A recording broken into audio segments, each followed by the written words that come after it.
बहुत बहुत स्वागत। आप देख रहे हैं कहानी कुर्सी की और मैं हूं सौरभ आपके साथ। स्टूडियो में चारों मेहमान बने हुए हैं। हर्षवर्धन जी, विजय त्रिवेदी जी हमारे साथ हैं, प्रोफेसर रागी जी हमारे साथ हैं, समीर चौगांवकर जी हमारे साथ हैं।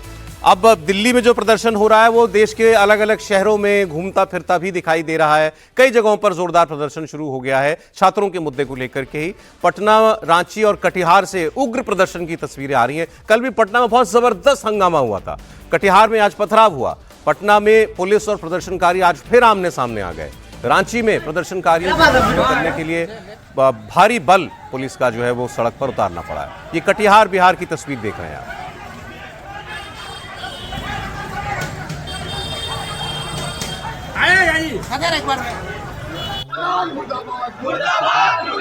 ये आप देखिए पटना में कल एक्चुअली बहुत जबरदस्त हंगामा हुआ था। बड़ी देर तक बहुत बड़ी तादाद में भीड़ जो है वो पुलिस से टक्कर लेती रही। और हमारे साथी जो वहाँ के हैं, हमारे सहयोगी रिपोर्टर, वो तो बता रहे थे कि इतनी भीड़, इतना ऐसा उग्र प्रदर्शन जमाने बाद पटना शहर में देखने को मिला था। आज फिर भी थोड़ा सा नारेबाजी तक ही सीमित लग रहा है ये प्रदर्शन। और मैं आपको बता दूं एक चीज, और ये रांची है, ये क्या कांग्रेस के झंडे हैं या तिरंगा है? अरे कांग्रेस और बीजेपी वाले आमने सामने हैं यहाँ पर। अब ये भी एक कल से ये चीज शुरू हो गई। बीजेपी के लोगों ने कहा कि कांग्रेस, राहुल गांधी प्रधानमंत्री के घर के बाहर धरना देने गए तो अब हम हर जगह कांग्रेस के दफ्तर को घेरेंगे, तो फिर वहां से उसका प्रतिकार होता है। तो ये तस्वीर आती है। कल आपने देखा था कैसे पटना में लाठियां चली थी दोनों के बीच में। मेरे कहने के बाद तो नहीं हुआ कहानी कुर्सी पे, मैंने कहा था नहीं, वो पहले से ही शुरू हो गया था। पहले से ही लोग जा रहे थे। आपने जो अध्यक्ष जी को कहा था, अध्यक्ष जी के निर्देश, लेकिन ये अब देखिए ना, तो ये अभी शहर शहर होना, इसीलिए हम कह रहे हैं कि इसका कोई समाधान निकलना जो है वो भी बहुत जल्द, वो बहुत ज़्यादा ज़रूरी है। तो ये तो खैर जो सड़कों पे चल रहा है वो कहानी हुई। अब थोड़ा सा आपको और पॉलिटिकल अपडेट देते हैं। संसद में आपने थोड़ा सा देखा था आज क्या हुआ। खड़गे जी ने कहा, प्रधानमंत्री ने तो भड़काऊ बयान दिया है जो उन्होंने एक्स पर पोस्ट किया है कि हम फास्ट ट्रैक कोर्ट बनवाएंगे, जो पेपर लीक कराते हैं उनको सजा दिलाने के लिए। अब इसके अलावा आपको राहुल गांधी, अखिलेश यादव, ये दो मुख्य किरदार जो हैं वो ऑपोजिशन की तरफ से दिखाई दे रहे हैं जो लीड ले रहे हैं इसमें। राहुल गांधी ऑब्वियसली सबसे बड़ी पार्टी और leader of opposition. Akhilesh Yadav पीछे नहीं है। अखिलेश यादव लगातार इस पूरे कहिए ऑपोजिशन स्पेस में वो राहुल गांधी के साथ बराबर स्पेस शेयर कर रहे हैं। राहुल गांधी के धरने में वो भी जाते हैं, वो भी गिरफ्तारी देने के लिए जाते हैं, वो भी हिरासत में लिए जाते हैं। पार्लियामेंट में बोलने का मौका नहीं मिलता तो वो भी नाराज होते हैं। और जितने बयान राहुल गांधी के, उससे ज्यादा आपको अखिलेश यादव के इस मुद्दे पर दिखाई देंगे। और ग्राउंड पर भी उनके समर्थक वर्ग जो लोग हैं वो बहुत ज्यादा हैं, खासकर जंतर मंतर पर बैठे हुए। और लेकिन सब दिखते एक साथ ही हैं। आज देखिए, आज भी एक साथ दिखाई दिए। आज लेकिन राहुल गांधी उजली टी शर्ट में थे, कल काली टी शर्ट में थे। तो ये इस वक्त भी चल रहा है। तो आपको पहले अखिलेश यादव का आज का बयान सुना दें। अखिलेश यादव,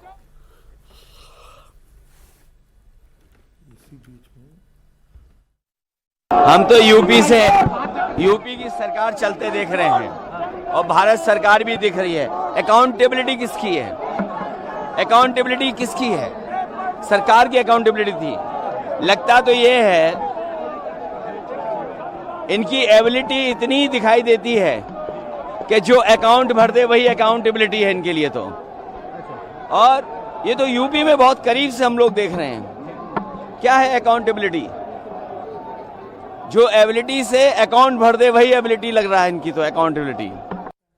अरे अखिलेश यादव ने उनका जो ट्रेडमार्क स्टाइल है तंज करने का, उस पर उन्होंने एक पोस्ट भी किया कि कल एक प्रेस कॉन्फ्रेंस की सुना भारत सरकार के एक मंत्री ने, लेकिन शिक्षा विभाग मामला शिक्षा का है और मंत्री कोई आ रहे हैं प्रेस कॉन्फ्रेंस, नड्डा जी आए थे, स्वास्थ्य मंत्री, शिक्षा वो आ रहे हैं करने के लिए। लेकिन राहुल गांधी की बात भी सुनाऊंगा, कल उन्होंने जो प्रेस कॉन्फ्रेंस की थी। अखिलेश यादव के रोल पर इसमें आपको क्या कहना है त्रिपाठी जी? नहीं, देखिए, मुझे लगता है कि अखिलेश सबसे, जिसको कहते हैं ना कि क्लेवर प्ले कर रहे हैं पॉलिटिक्स के लिहाज से। उनका इस वक्त जो कहें पूरा ध्यान वो उत्तर प्रदेश के चुनाव पर है। और मुझे जो जानकारी मिली, जो कल मैंने थोड़ी बहुत बताई थी, फिर रात में और मैंने चर्चा की, उत्तर प्रदेश से उनके मतदाता समूह का बड़ा मोबिलाइजेशन आपको जंतर मंतर पर दिखेगा।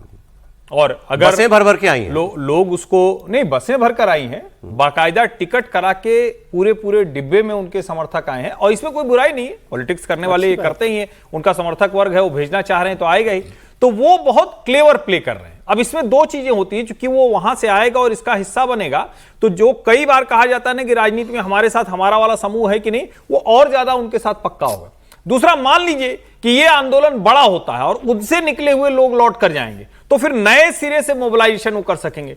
जब जो तिलचट्टों का प्रदर्शन था, तो तिलचट्टा प्रदर्शन में डिंपल यादव वो उनके साथ खड़ी दिख रही थी। नहीं, आप लोग मेरी बात, अच्छा मैं ये देखता हूं, ये देखिए ये लोग, क्योंकि मैं अगर अंग्रेजी में कॉकरोच बोलता तो ये विजय जी भी और सौरभ जी भी, ये ऐसे हम तो कॉकरोच भी नहीं बोलते, नहीं, लेकिन हम तो सीजेपी बोलते हैं। नहीं तिलचट्टे आपको, अरे आप स्वतंत्र हैं, कुछ भी बोल लेंगे। अरे लेकिन मुंह मैंने देखा सबने बनाया कि ठीक है, आप बोलिए। तो मेरा ये मानना है, जो तिलचट्टा प्रदर्शन है, ये किसी भी तरह से कोई इसका आकार नहीं है। ये ठीक वैसे ही है, जहां गंदगी हुई, कीड़े निकल आए, उधर चले गए, कहीं किसी जगह छुप गए हैं, तो ये उसी तरह से चलेगा।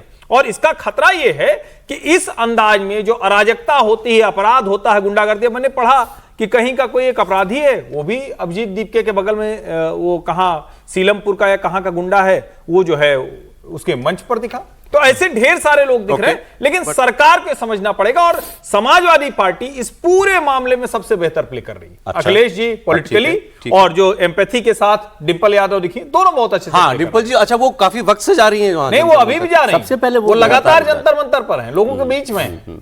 ओके, ये अब आपको सुनाता हूं मैं। राहुल गांधी ने कल जो प्रेस कॉन्फ्रेंस की, राहुल गांधी ने परसों प्रधानमंत्री के घर के बाहर प्रदर्शन किया था। कल उन्होंने प्रेस कॉन्फ्रेंस में बताया कैसे आपका शिक्षा व्यवस्था हमारी जो है वो रिग्ड हो गई है। मतलब वो भी फिक्स्ड मैच है, उसमें भी पेपर लीक होते हैं, पेपर लोग जो खरीदते हैं वही भर्ती पाते हैं, उनका कहना ये था। तो इसमें आम बच्चे की तो कहीं कोई सुनवाई है नहीं। अब उनसे जो कुछ सवाल जवाब हुए वो थोड़े इंटरेस्टिंग थे। तो राहुल गांधी से पूछा गया कि केजरीवाल जी तो कह रहे हैं कि आपने हमारा प्रदर्शन कमज़ोर कर दिया, मतलब बच्चों का प्रदर्शन कमज़ोर कर दिया वहाँ जाके। वो अवॉइड कर गए, टोटल अवॉइड, कुछ बोले ही नहीं उसके ऊपर वो। फिर उनसे कुछ लोगों ने कहा कि भाई आपके साथ तो मारपीट भी हुई, तो उन्होंने कहा कोई बात नहीं, I can take a few punches, एक आध दो पंच लग जाता है, कोई बात नहीं। तो हाँ, केजरीवाल जी के जवाब में उन्होंने ये कहा था कि भाई मेरे तो चेहरे से खून निकल रहा था। तो उनका कहने का मतलब ये था कि और क्या प्रमाण चाहिए आपको कि मैं छात्रों के लिए कुछ भी करूंगा, मैं छात्रों के साथ प्रदर्शन में शामिल हूं। फिर उन्होंने अपनी 3 मांगे रखी, देखिए आप। 152 पेपर लीक हुए। स्टूडेंट्स की पहली मांग ये है, इनको हटाइए। तो इन लोगों पर जिन्होंने वायलेंस किया है, हिंसा की है, इन पर एक्शन होना चाहिए। यह स्टूडेंट्स की दूसरी मांग है। और तीसरी मांग, जो इस पूरे सिस्टम को चलाते हैं, उनको स्टूडेंट से अपोलोजाइज करना चाहिए रिस्पेक्टफुली कि गलती हो गई, जो हुआ वो नहीं होना चाहिए था, आप लोगों को चोट लगी है, हम अपनी गलती मांगते हैं, कोई बड़ी बात नहीं है। पत्रकारों को पूछना। अब विजय जी की ऑब्जर्वेशन थी उनकी प्रेस कॉन्फ्रेंस पर। हाँ सर, बताइए दीजिए। मैं समझ रहा हूँ कि राहुल गांधी की प्रेस कॉन्फ्रेंस भले ही बहुत सारे लोगों को बोरिंग भी लग सकती है या उस स्टाइल की पॉलिटिकल नहीं हो, लेकिन जो ऑडियंस है उनकी, ऑडियंस मतलब जो छात्र हैं, स्टूडेंट्स, लीडर्स हैं, प्रदर्शनकारी हैं, उनके लिए ये बहुत एम्फेटिक हो सकती है, स्पेसिफिक हो सकती है। स्टाइल उनका घूम के माइक हाथ में लेके बोलने वाला, फैक्ट्स के साथ, मतलब जो भी फैक्ट्स है वो फैक्ट सही है कि गलत है ये तो वो जानते होंगे, लेकिन उस तरह से उसको एक्सप्रेस करना छात्रों के लिए एक बेहतर तरीका हो सकता है, ऐसा मुझे लगता है। बाकी पॉलिटिकली वो कितना सक्सेसफुल होता है ये भी पता नहीं है, और फैक्ट्स भी कितने सही हैं गलत हैं इसकी भी मुझे राहुल गांधी और अखिलेश यादव दोनों किस तरीके से आपको इस प्रोटेस्ट को आगे ले जाते दिख रहे हैं? मतलब उन अपना इशू कैसे ले जा रहे हैं आगे? दोनों ठीक तरीके से ले जा रहे हैं। अच्छा। अखिलेश जी ज्यादा बेहतर तरीके से, मतलब अपने ऑडियंस को, पॉलिटिकल ऑडियंस को ध्यान में रखकर भी कर रहे हैं, लेकिन राहुल गांधी भी उस ऑडियंस जो उनकी है, जो उनका इसका मतलब ये है सर कि अगला विधानसभा चुनाव यूपी का मिलकर साथ में लड़ेंगे। मिलकर साथ clear ही तो हो है ही, गया। वो तो साफ ही बातचीत अरे कहीं इन दोनों की बातों में इन दोनों की कहीं बातों में कहीं विरोधाभास नहीं है। स्पेशली राहुल गांधी की बातों में कहीं नहीं क्योंकि है। अखिलेश यादव बहुत इंसिस्ट वो इस्तीफे पर नहीं कर रहे, वो पूछ रहे हैं भाई ऐसा क्या है उस आदमी में कि आप इस्तीफा नहीं ले सकते, लेकिन वो कोई बात अड़ जाते हो, ऐसी बात नहीं। राहुल गांधी अड़ रहे हैं, कहीं कहीं कहीं कोई दोनों की एटीट्यूड में कहीं एक न्यूट्रल ऑब्जर्वर के तौर पर कहीं कोई जिद या अतिरेक एक्सट्रीमिज्म दिख रहा है कि नहीं यार ये तो जरूरत से ज्यादा बल्कि ये यूपी नहीं, मुझे चुनावों लगता के लिए है एक बड़ी मुझे warning लगता है जैसा कि अखिलेश यादव इस पर बहुत सॉफ्ट है। आप सच पे बोलिए तो मैं तो कहूँगा कि सरकार के साथ वो कोऑपरेट कर रहे हैं कि अच्छा। मामलों में कि धर्मेंद्र प्रधान के इस्तीफे पर नहीं अड़ने का मतलब कि वो संसद में इसकी चर्चा चाहते हैं। दूसरी बात, उनकी नज़र में जो प्रायोरिटी है वो अब हो सकता है बदल गई हो, लेकिन उनकी नज़र में पहली प्रायोरिटी चंदा चोरी को लेकर के थी। वो मूल तौर पर चंदा चोरी उससे जो बड़ा है मामला अयोध्या में, उस पर वो सवाल ज़्यादा सरकार को घेरना चाहते थे और उनको लगता था कि ये इमोशनल मुद्दा है और इससे भारतीय जनता पार्टी का एक कोर वोट बैंक जो है हो सकता है छिटक करके हमारी तरफ आ जाए। तो ये उनकी स्ट्रेटजी है। मुझे ऐसा लगता है कि अभी वर्तमान में बेशक वो दोनों साथ साथ खड़े हों, लेकिन राहुल गांधी और अखिलेश यादव दोनों में इस मुद्दे पर एक ही पेज पर दोनों नहीं खड़े हैं। तीसरी बात, अभी साथ साथ खड़े यहाँ पर फोटो फ्रेम में साथ खड़ा रहना उनकी अपनी मजबूरी है, क्योंकि दोनों दिखना चाहते हैं कि इस आंदोलन का नेतृत्व कर रहे हैं। अब कौन इसको आगे लेकर के जाएगा ये डिपेंड करते हैं किसके है। दूसरी बात, एक चीज प्रेस कॉन्फ्रेंस पर बोल दूं, ऐसा लगा था कि प्रेस कॉन्फ्रेंस में कोई बहुत नई बात लेकर के आएंगे और यही बात नड्डा जी के प्रेस कॉन्फ्रेंस में भी मुझे लगा। नड्डा जी ने भी कोई कुछ नहीं बोला, इतना था कि आप बोल ले। नड्डा जी के प्रेस कॉन्फ्रेंस जब हुआ था तो मुझे लगा था बहुत सॉफ्ट तरीके से उन्होंने, बेहद सॉफ्ट जैसा जो आपने टिप्पणी भी की थी। और दूसरी बात, उनको चाहिए था कि उनका जो रिसर्च विंग है वो 2, 3, 4, 5 उदाहरण के अतिरिक्त 100 उदाहरण जो है वो निकालता और जो पत्रकारों को है उनको दे देना चाहिए था। जैसे आम आदमी पार्टी के यहाँ भी है, 2024 में जो है वो जो है एग्रीकल्चर डेवलपमेंट ऑफिसर का पेपर लीक हुआ था, उसका जिक्र भी उन्होंने नहीं किया, जबकि उसके बारे में कहा गया था कि चीफ मिनिस्टर के ऑफिस को इन्फॉर्म किया गया था, फिर भी उस पर नहीं किया गया था, पैसे लिए गए थे। सर इस पे तो रिसर्च की भी जरूरत नहीं है। सचिन पायलट अपनी मुख्यमंत्री के खिलाफ धरने पर बैठे थे पेपर लीक के मामले में, याद कीजिए आप अशोक गहलोत के खिलाफ। मैं तो कह रहा वो हूं पेपर कि लीक तो राज्यों में वो तमाम हुए हैं। नहीं, मैं तो कह रहा था कि आप यदि 200 की लिस्ट निकाल देते, वो एक्चुअली कल ना वो कन्फ्रंटेशनिस्ट साउंड नहीं करना चाहते। दूसरी बात बस एक दूसरी बात, अब ये इशू ही नहीं है दूसरी कि बात पहले सरकारों में नहीं होता जो राहुल गांधी लेकर के आए उसमें नई बात तो कुछ थी नहीं। हमें नहीं लगा कि इसको प्रेस कॉन्फ्रेंस करने की कोई आवश्यकता थी। जो बात आप लगातार बोले जा रहे हैं वही बात तो सर रोज अपनी वो तो मतलब न्यूज में बने रहना भी है ना। हाँ, तो भाई आज भी हम इसी पर आज मैंने कहा ना कि वो अब क्या समीर जी का प्रेस कॉन्फ्रेंस किया। देखिए अब सवाल क्या है, जैसे शुरुआत में भी शायद त्रिपाठी जी ने कहा, किसी ने कहा था कि सरकार को लगता है कि एक बार चर्चा हो जाएगी तो ये मुद्दा फिजल आउट हो जाएगा, फिर वो स्टीम निकल जाएगी इसकी। अब चर्चा को लेकर ही तो पेच फंसा है। सरकार ऐसा लग रहा है कि अब वो नियमों में बहुत ज्यादा नहीं फंसना चाहती। आज शायद कहा भी रिजू जी ने कि भाई आप करिए, चर्चा शुरू कीजिए, हम तैयार हैं। लेकिन कांग्रेस पार्टी आज फिर अड़ गई। खड़गे साहब ने कहा पहले इस्तीफा फिर चर्चा, और वो जानते हैं ना बाकी लोग जो है इतने एडमेंट नहीं है इस पर ऑपोजिशन के, लेकिन ये कांग्रेस पार्टी है जो कह रही है कि हमको इस्तीफे के बिना चर्चा हम नहीं होने देंगे। क्या सरकार इस पर डिस्कशन करवा पाएगी? सभी जी फिलहाल तो मुझे लगता है कि मुश्किल है। जिस तरीके से सत्र एडजॉर्न लगा शुरू होते ही हो रहा है और सरकार को लगता है कि इस पर चर्चा करवाना है, तो मुझे लगता है कि सरकार इस पर चर्चा खुद शुरू कर दे। इसके अंदर समाजवादी पार्टी से बात करे, कांग्रेस अकेली पड़ सकती है इसके अंदर। हो ही नहीं सकता। नहीं होने दो ना, आप शुरुआत तो करो, 1 घंटा करते रहो। कितनी बार बिल आप पास करवाते हो, बिल भी आप हंगामे पास कराते हो। आप चर्चा शुरू कीजिए ना, 1 घंटा चले, लोग देखेंगे कि भाई सरकार बोल रही है, अमित शाह इसके ऊपर बोल रहे हैं, प्रधानमंत्री इसके ऊपर बोल रहे हैं, मंत्री इसके ऊपर बोल रहे हैं, चर्चा करवाना चाहते हैं। एजुकेशन मंत्री इस मामले में शुरुआत करे, करे बोलना, धर्मेंद्र प्रधान से आप शुरुआत कहिए तो विपक्ष फिर सुनने के लिए मजबूर होगा ना, और फिर आप विपक्ष से बोलिए कि आप अपना इसका जवाब दीजिए, इसके मामले में आप क्या प्रश्न है। जब सत्र के अंदर चर्चा शुरू होगी तो कांग्रेस के ऊपर भी दबाव होगा कि अंदर सरकार चर्चा कर रही है और हम बाहर धरना प्रदर्शन कर रहे हैं। तो मुझे लगता है कि सरकार को उसको गंभीरता से लेकर चर्चा शुरू करना चाहिए। रही राम जन्मभूमि चढ़ावा चोरी के मामले की चल रहा था कि भाई अखिलेश यादव ने इस चढ़ावा चोरी को मुद्दा नहीं बनाया। अखिलेश यादव इस मुद्दे को बना नहीं सकते। एक तो ट्रस्ट का मामला था, केंद्र सरकार का मामला नहीं था, और योगी आदित्यनाथ ने जिस तरीके से इस मामले को हैंडल किया, अखिलेश यादव के पास तो कोई जवाब नहीं था। तुरंत एसआईटी का गठन किया, चंपत राय का इस्तीफा हो गया, जो आरोपी निकले उनको गिरफ्तार कर लिया गया। तो तमाम जो अखिलेश की बातें थी योगी सरकार ने सब बहुत तेजी से काउंटर अटैक किया। हेल्थ मिनिस्ट्री के मामले में जरूर यह, एजुकेशन मिनिस्ट्री के मामले में जरूर यह था कि भाई स्वास्थ्य मंत्री का इस्तीफा नहीं हुआ। तो मुझे लग रहा है कि इस पूरे मामले को लेकर सरकार घिरी हुई फिलहाल नजर आती है, और इसलिए मुझे तो लगता है इसमें ये सबसे ज्यादा नुकसान हो गया योगी जी का। नहीं, उनके हाथ सही मुद्दा लगा हुआ था, सारा योगी जी का नुकसान हो गया। वो जिस राह पे अपनी रैलियों में बोल रहे थे, अब वो सब ढक गया। विजय जी मुझे करेक्ट कर देंगे, ऐसे समय में क्या सरकार की पूरी स्ट्रेटजी ये होनी चाहिए कि किसी भी तरीके से विपक्ष को सदन में आने के लिए मजबूर कर दें। अभी तो विपक्ष सदन से बाहर प्रदर्शन कर रहा है, क्या इसी समय कॉन्स्टिट्यूशन अमेंडमेंट बिल नहीं ला सकते हैं वो? और कॉन्स्टिट्यूशन अमेंडमेंट बिल यदि लाते हैं, ये आग में घी डालने जैसा होगा सर। देखिए, आग में घी चाहे जो भी हो, डर करके उनको सदन में आना पड़ेगा। मैं फिर कह रहा हूं। चलिए मैं दूसरी बात कहता हूं, लोग साथ भी तो होने चाहिए अभी। नहीं, वो तो अभी इस माहौल में आपको लगता है कि वो बाकी लोग जो हैं, जो अपोजिशन वाले, वो साथ दे देंगे? जिनको आप भाई अपोजिशन साथ नहीं भी होता है तब भी कॉन्स्टिट्यूशन अमेंडमेंट बिल पास हो जाएगा यदि ये कैसे पास हो जाएगा? कैसी बात कर रहे हैं सर? नंबर्स का ही तो खेल है ना। मैं नंबर्स आपको सर, आधे लोग बाहर चले जाएंगे, बाकी क्या होता है? नहीं हो सकता। अगर स्ट्रेंथ ऑफ द डे पर भी होगा तो आप कैसे सोच रहे हैं कि वोटिंग के लिए नहीं आएंगे?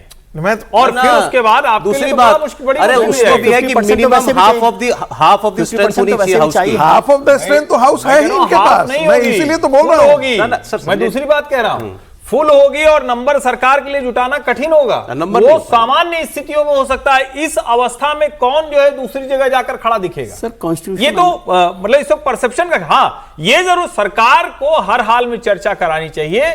विपक्ष भी चर्चा नहीं कर रहा है तो ये भी उसके लिए भी बैकफायर कर सकता है। सरकार को लगातार ये बताना चाहिए, रोज सुबह शाम प्रेस कॉन्फ्रेंस करके, सत्र शुरू होने के पहले, सत्र समाप्त होने के बाद दिन भर एडजर्नमेंट, वो भी बताना चाहिए कि आज 5 बार ये कार्रवाई स्थगित करनी पड़ी। हम चर्चा चाहते हैं, हम छात्रों के मुद्दे पर बात करना चाहते हैं, विपक्ष सिर्फ बाहर हंगामा कर रहा है। इसके अलावा ऐसा थोड़ी ना होगा कि आप चर्चा शुरू कर देंगे और चर्चा हो जाएगी। नहीं, लोकतंत्र में ऐसे कभी हुआ ही नहीं।